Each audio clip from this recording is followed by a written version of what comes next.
আজকে সারা বাংলাদেশের অনেক জায়গায় সরকারি কর্মচারীরা জ্বালানি উপদেষ্টার বক্তব্য প্রত্যাহার এবং তার বক্তব্যের নিন্দা জানিয়ে এবং অবিলম্বে পে স্কেলের প্রজ্ঞাপন জারির দাবিতে তারা কিন্তু আজকে কর্মসূচি পালন করেছেন, বিক্ষোভ কর্মসূচি। আমরা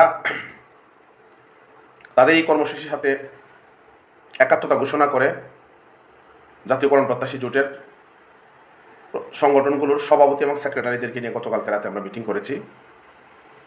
ওখানে সিদ্ধান্ত হয়েছিল যে আগামীকাল অর্থাৎ 29 জানুয়ারি 2026 সরকারি কর্মচারীদের কর্মসূচির সাথে একাত্মতা ঘোষণা করে আমরা সারা বাংলাদেশের সকল এমপিভুক্ত স্কুল, কলেজ, মাদ্রাসা ও কারিগরি শিক্ষা প্রতিষ্ঠানে বিক্ষোভ কর্মসূচি আমরা পালন করব।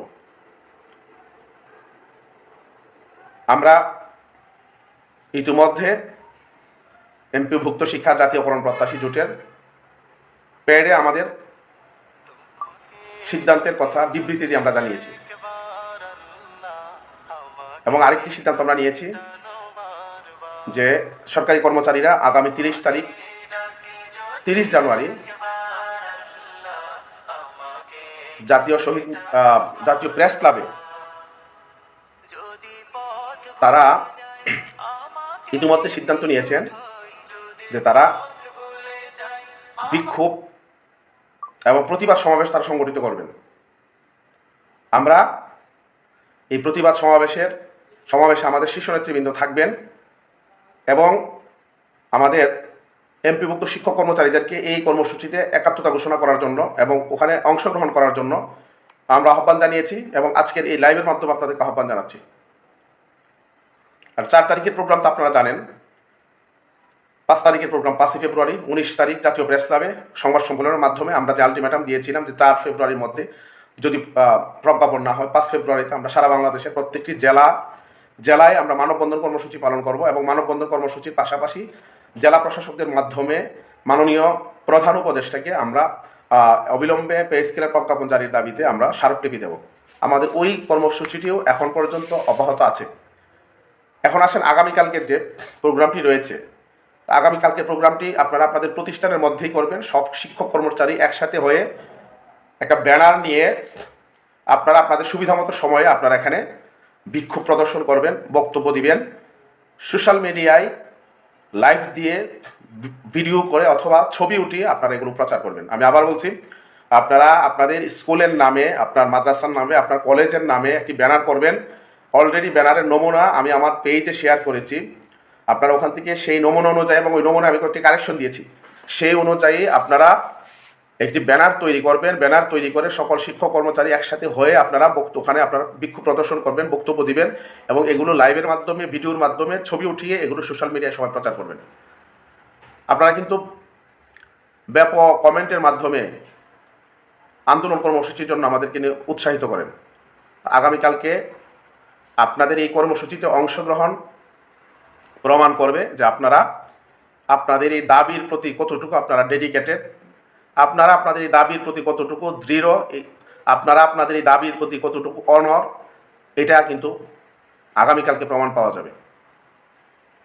তো আপনারা যদি এই দাবির প্রতি দৃঢ়তা দেখাতে পারেন, অনর অবস্থান তৈরি করতে পারেন, তাহলে আগামী দিনে আন্দোলন কর্মসূচি পালন করা আমাদের জন্য সহজ হবে এবং আমরা অনুপ্রাণিত হব আরও কঠোর থেকে কঠোরতর কর্মসূচি ঘোষণা করার জন্য।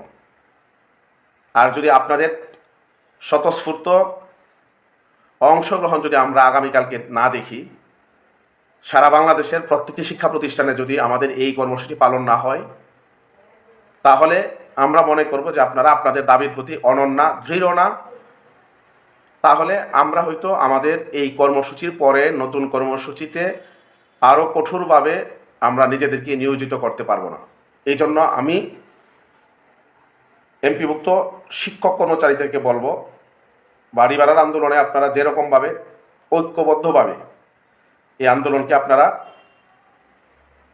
সফল করেছেন, আগামীকালকে ঐক্যবদ্ধভাবে টেকনাফ থেকে তেঁতুলিয়া, রূপসা থেকে পাতুরিয়া, সুন্দরবন থেকে বান্দরবন, সারা বাংলাদেশের প্রত্যেকটি শিক্ষা প্রতিষ্ঠানে আপনারা আগামীকালকে বিক্ষোভ প্রদর্শনের মাধ্যমে এই দাবির দৃঢ়তা আপনারা প্রমাণ করবেন যে এই দাবি আমাদের পূরণ করতেই হবে। আর এই দাবি পূরণ না হলে আগামী দিনে আন্দোলন কঠোর থেকে কঠোর হবে। আগামী দিনে আন্দোলন দাবানলের মতো সারা বাংলাদেশে ছড়িয়ে পড়বে, যা সরকারের পক্ষে নিয়ন্ত্রণ করা কোনোভাবেই সম্ভব হবে না। এটা আমাদেরকে কালকের প্রোগ্রামের মাধ্যমে আমাদেরকে প্রমাণ দিতে হবে। মর্নিং শুজ দ্য ডে, দিন কেমন হবে সকালই বলে দিই। আমাদের আন্দোলন কেমন হবে, আমরা আসলে কতটুকু আমাদের এই দাবির ব্যাপারে অনড় দৃঢ়, এটা আগামীকালকের আন্দোলন প্রমাণ করবে। ব্যানার যদি কোনো কারণে কেউ ব্যানার করতে না পারেন, আমি আবার বলছি, যদি কোনো কারণে আপনি ব্যানার করতে না পারেন, তাহলে আপনাদের প্রতিষ্ঠানের, যেখানে আপনার প্রতিষ্ঠানের নাম দেখা যায় বিল্ডিংয়ের মধ্যে, এমন জায়গা দাঁড়িয়ে অথবা প্রতিষ্ঠানের গেটের সামনে দাঁড়িয়ে, যাতে প্রতিষ্ঠানটা দেখা যায়, আপনারা ওখানে দাঁড়িয়ে আপনাদের বক্তব্যগুলো দিয়ে আপনারা সোশ্যাল মিডিয়ায় পোস্ট করবেন। আমি আবার বলছি, যদি কোনো কারণে ব্যানার করা সম্ভব না হয়, প্রতিষ্ঠানের নাম দেখা যায় এমন জায়গায় দাঁড়িয়ে আপনারা আপনাদের এই প্রোগ্রামটি করবেন, যাতে সরকারের কাছে মেসেজ যায় যে সারা বাংলাদেশের সকল এমপিভুক্ত শিক্ষক কর্মচারী জেগে উঠেছে এবং বাংলাদেশের সকল এমপিভুক্ত শিক্ষা প্রতিষ্ঠানে এই কর্মসূচি পালিত হয়েছে।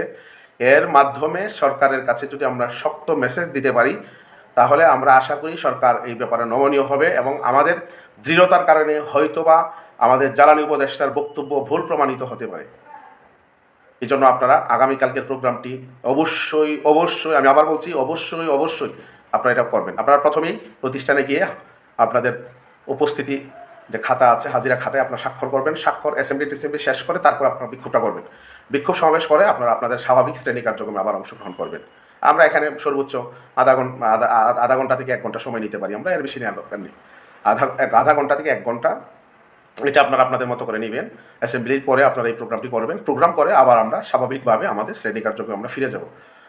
তো এটা একটা বড় মেসেজ হতে পারে। আর এখানে যেহেতু প্রাইমারির আপনার ইতিমধ্যে প্রাইমারি এখানে যুক্ত হয়েছে, সরকারি কর্মচারীরা যুক্ত হয়েছে, আমরা এমপিভুক্ত শিক্ষক কর্মচারীরা যুক্ত হচ্ছি, সুতরাং এটা একটা বড় রকমের আন্দোলনের রূপ নেবে, এটা নিশ্চিত, এবং একটা বড় রকমের সরকারকে এটা নাড়া দেবে। আমরা জানি ইতিমধ্যে আমাদের কর্মসূচির ব্যাপারে দৈনিক শিক্ষা, ডেইলি ক্যাম্পাস, নিউজ 24 সহ বিভিন্ন অনলাইন পোর্টালে আমাদের এটা নিয়ে নিউজ হয়েছে এবং ইতিমধ্যে সবার কাছে এটা চলে গিয়েছে। আমি সকল গ্রুপে আমাদের যে নোটিশটি আছে আমরা এটা শেয়ার করেছি এবং আমাদের যে প্রেস ক্লাবের শহীদ মিনার আন্দোলনের যে সাংবাদিক গ্রুপ ছিল, এখানে 50 জন সাংবাদিক ছিল, আমরা সবার কাছে আমরা এটা দিয়েছি। আমরা যদি ব্যাপকভাবে এটা পালন করতে পারি, আগামীকালকে মিডিয়া কভারেজও আমাদের বিষয়টা নিয়ে হবে ইনশাল্লাহ, আমরা আশা করি। তো আপনারা সত্যিকার অর্থে যদি মনে করেন যে হ্যাঁ আমরা পে স্কেলের আমরা প্রজ্ঞাপন চাই, তাহলে আপনারা এই প্রোগ্রামটি অবশ্যই অবশ্যই অবশ্যই পালন করবেন। আগামী দিনেও কর্মচারীদের পক্ষ থেকে যে কর্মসূচি ঘোষণা করা হবে, এগুলোর সাথে আমরা একাত্মতা ঘোষণা করব। এবং আপনারা শহীদ মিনার প্রেস ক্লাবের যে আন্দোলনটি, যে ইয়েটি হবে প্রতিবাদ সমাবেশ, ওখানে আপনারা অংশগ্রহণ করবেন। যাদের পক্ষে সম্ভব আপনারা চেষ্টা করবেন ওখানে অংশগ্রহণ করার জন্য। পে স্কেলের যে বিষয়টা, এটা শুধু এমপিভুক্ত শিক্ষকদের না, এটা এমপিভুক্ত শিক্ষক, এটা প্রাইমারি শিক্ষক, বিশ্ববিদ্যালয়ের শিক্ষক, এটি সরকারি কর্মকর্তা কর্মচারী, এটি স্বায়ত্তশাসিত প্রতিষ্ঠান, আধা সরকারি প্রতিষ্ঠান, আর ডিফেন্সে যারা আছেন সবার জন্য এটা প্রযোজ্য। সুতরাং এই কর্মসূচির প্রতি বাংলাদেশে যারা কর্মচারী আছেন, অর্থাৎ পে স্কেল স্টেক হোল্ডার যারা আছেন, সবার একটা সিম্পিতি কাজ করছে, সবাই চাচ্ছে এই কর্মসূচিটা ভালোভাবে হোক। আমাকে বিভিন্নভাবে বিভিন্ন জায়গা থেকে অনুরোধ করছে যাতে ওনাদের পক্ষে আমরা দাঁড়াই। আমরা যেহেতু বৈষম্য নিয়ে কথা বলি, দেখেন আপনারা এই যে দ্রব্যের মূল্যগুলো বারবার বেড়েছে, বিশেষ করে এই পে স্কেল দীর্ঘ সময় মিডিয়াতে নিউজ হওয়ার কারণে বেতন বাড়ছে এত পার্সেন্ট, অমুকের বাড়ছে এত পার্সেন্ট, 100%, 500%, এই যে লেখালেখির কারণে অসাধু ব্যবসায়ীরা ইতিমধ্যে কয়েক দফা পণ্যের মূল্য কিন্তু বাড়িয়েছে। এখন এটা যদি মনে করেন পে স্কেলটা যদি না হয়, তাহলে যারা মনে করেন নিচের স্কেলে চাকরি করে, এই মানুষগুলো জীবনযাপন অত্যন্ত কঠিন হয়ে যাবে, বিশেষ করে যারা সৎভাবে জীবনযাপন করেন। আমি আবার বলছি, যারা সৎভাবে জীবনযাপন করেন, এই সমস্ত কর্মচারীদের জন্য জীবনযাপন অনেক কঠিন হয়ে যাবে। দেখেন আমরা যারা উপর স্কেলে চাকরি করি, আমরা যেখানে বাজার করি, যারা আপনার মনে করেন 20তম গ্রেডে 19তম গ্রেডে চাকরি করে, তারাও তো ওখান থেকে বাজার করতে হয়। তো একেবারে প্রথম গ্রেডের সাথে 20তম গ্রেডের কত পার্থক্য! এত অল্প টাকা দিয়ে আসলে সৎভাবে জীবনযাপন করা আসলে কোনোভাবে সম্ভব না। এবং 4th ক্লাস এমপ্লয়ি যারা আছে মনে করেন 20 গ্রেডে, তাদের তো দুর্নীতির কোনো সুযোগ থাকে না। যারা ধরেন অফিস সরকারি থাকে, অনেকে হয়তো অনেক করে, কিন্তু যারা পিওন এরা তো দুর্নীতির সুযোগ পায় না। তো তারা পিওনকে টাকা দিবে কে? দুর্নীতির আসলে তাদের কোনো রকম সুযোগ থাকে না। এই জন্য এই মানুষগুলো আসলে অনেক মানবেতর জীবনযাপন করে। এদের অনেক কষ্ট হয়ে যাবে। আমরা সরকারকে অনুরোধ করবো যে আপনারা এটা অনুভব করেন। হ্যাঁ, আপনারা যদি একেবারেই প্রথম থেকে পে স্কেল ঘোষণা না করতেন বা পে স্কেলের পে কমিশন গঠন না করতেন, তাহলে কিন্তু আমাদের কোনো এত বড় আপত্তি আমাদের থাকতো না, তখন এটা স্বাভাবিক একটা অবস্থা বিরাজ করতো। কিন্তু এখন আপনার এই পণ্যের মূল্য কয়েক দফা বৃদ্ধির ফলে এখন যদি এটা আপনারা না করেন, তাহলে কিন্তু তাদের কষ্ট হয়ে যাবে।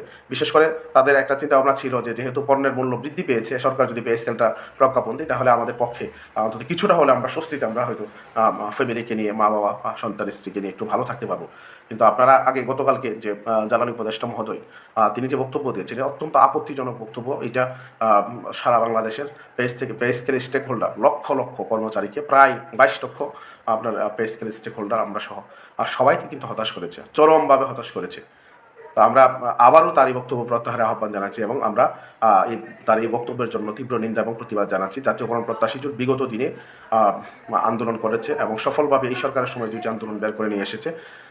আমরা সরকারের যেহেতু নির্বাচন, এই জন্য আমরা নির্বাচনী আইন বিধি এগুলো মেনেই আমরা চাচ্ছি আমাদের যে ক্ষোভের বিষয়টি জানানোর, কষ্টের বিষয়টি আমরা জানানোর।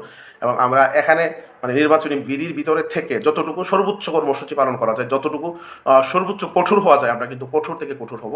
আমাদের আইন নির্বাচনী যে নির্বাচন তফসিলের পরে যে আইন বিধিনিষেধ আছে, এগুলোকে অনুসরণ করে যতটুকু সম্ভব আমরা সর্বোচ্চটা কিন্তু আমরা প্রদর্শন করার জন্য চেষ্টা করব।